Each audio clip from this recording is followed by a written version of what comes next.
অহা কাইলৈলৈ আমাৰ দলৰ নেতা ৰাহুল গান্ধী ডাঙৰীয়া অসমলৈ আহি সমাধি ক্ষেত্ৰত জুবিন গাৰ্গৰ আত্মাৰ প্ৰতি নিজৰ শ্ৰদ্ধা নিবেদন কৰিব, তেখেতৰ বিদেহী আত্মাৰ সদ্গতিৰ কামনা কৰিব আৰু লগতে পৰিয়ালৰ লগতো সাক্ষাৎকাৰ কৰি নিজৰ সমবেদনা জ্ঞাপন কৰিব।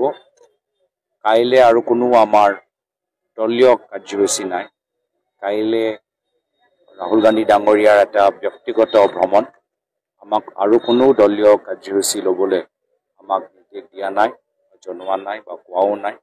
তেওঁ মাত্ৰ আহিব, শ্ৰদ্ধাঞ্জলি জ্ঞাপন কৰিব, পৰিয়ালবৰ্গক লগ পাব আৰু ইয়াৰ পৰা তেওঁ বিদায় ল'ব। কেই বজাত আহিব? ইতিমধ্যে আমি যি খবৰ পাইছোঁ, তেওঁ প্ৰায় 1:30 বা 2টা বজাত তেওঁ গুৱাহাটীলৈ আহিব। পোনে পোনে সমাধিলৈকে আহিব? গুৱাহাটী এয়াৰপৰ্টৰ পৰা পোনে পোনে সমাধিলৈ আহিব, ইয়াৰ শ্ৰদ্ধাঞ্জলি জ্ঞাপন কৰিব। ইয়াত আমি পৰিৱেশটো চাইছোঁ আজি, যাৰ ফলত ৰাহুল গান্ধী ডাঙৰীয়া কাইলৈ শান্তিত নিজৰ শ্ৰদ্ধা নিবেদন কৰিব পাৰে আৰু ইয়াৰ পৰা তেওঁ কাহিলীপাৰা ঘৰলৈ যাবগৈ।